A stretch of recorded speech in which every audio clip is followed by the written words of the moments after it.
So in another video, I talked about like the basics of stutter effects, and it's just a micro buffer, a really small buffer of audio that we're repeating over and over and over.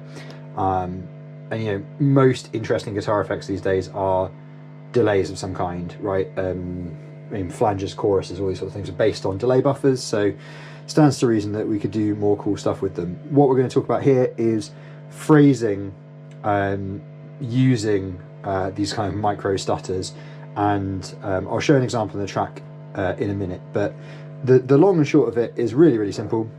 So we have a riff, something really simple, I don't know. Right, and we denote different parts of the riff using glitches.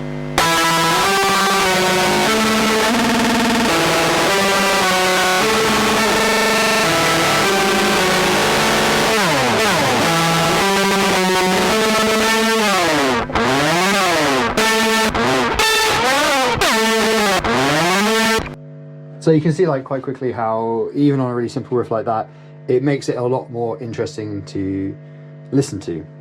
And pretty much anything where you're using those sort of stutters, you over time you get used to sort of bringing in these sort of pieces of articulation. So I've shown in the pedal board how you actually sort of break up riffs with sort of little bits of punctuation at the natural sort of stopping points in a phrase, and how this sort of then makes its way into a track. I'll quickly show you. This is an alternate version, an earlier version, I suppose, of a track called Into the Black, where originally there was this, I don't know if it's F minor figure, which uses that kind of stutter effect, and also does the thing where in sort of the transitions, instead of like sliding or hammering on or something like that, like traditional sort of articulation, instead little extra loops or movements of the whammy pedal are used to sort of denote the end and edges of those individual bits of phrasing. So I'll play you a couple of examples of how that's done.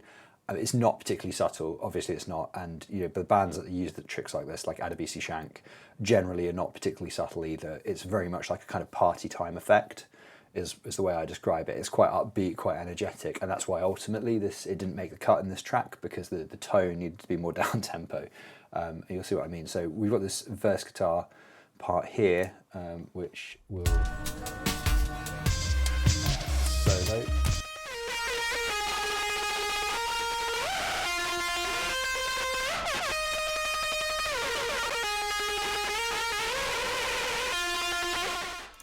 So you can hear there the sort of the speed of that stutter effect and whatnot was sort of changing, and that's by capturing successive micro samples in time with the phrasing of the riff, as kind of shown a little bit earlier.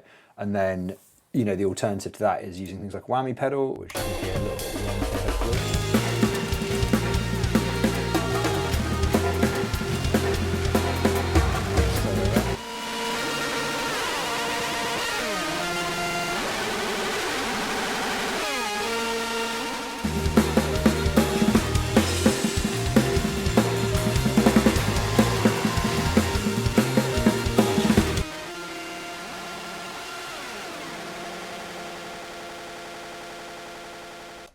And so again, you can hear how different and distinct those two, because they're obviously two different takes, and it's a very intuitive way of messing around with your signal. And so both takes are really different, and both takes really like kind of assault the listener. And again, it's that kind of, it's like a very maximalist, almost like maximalist electronic type effect as a result, and that's why ultimately it didn't make the cut on this track, but it is very fun to use, and particularly if you do more major key stuff, it's really useful.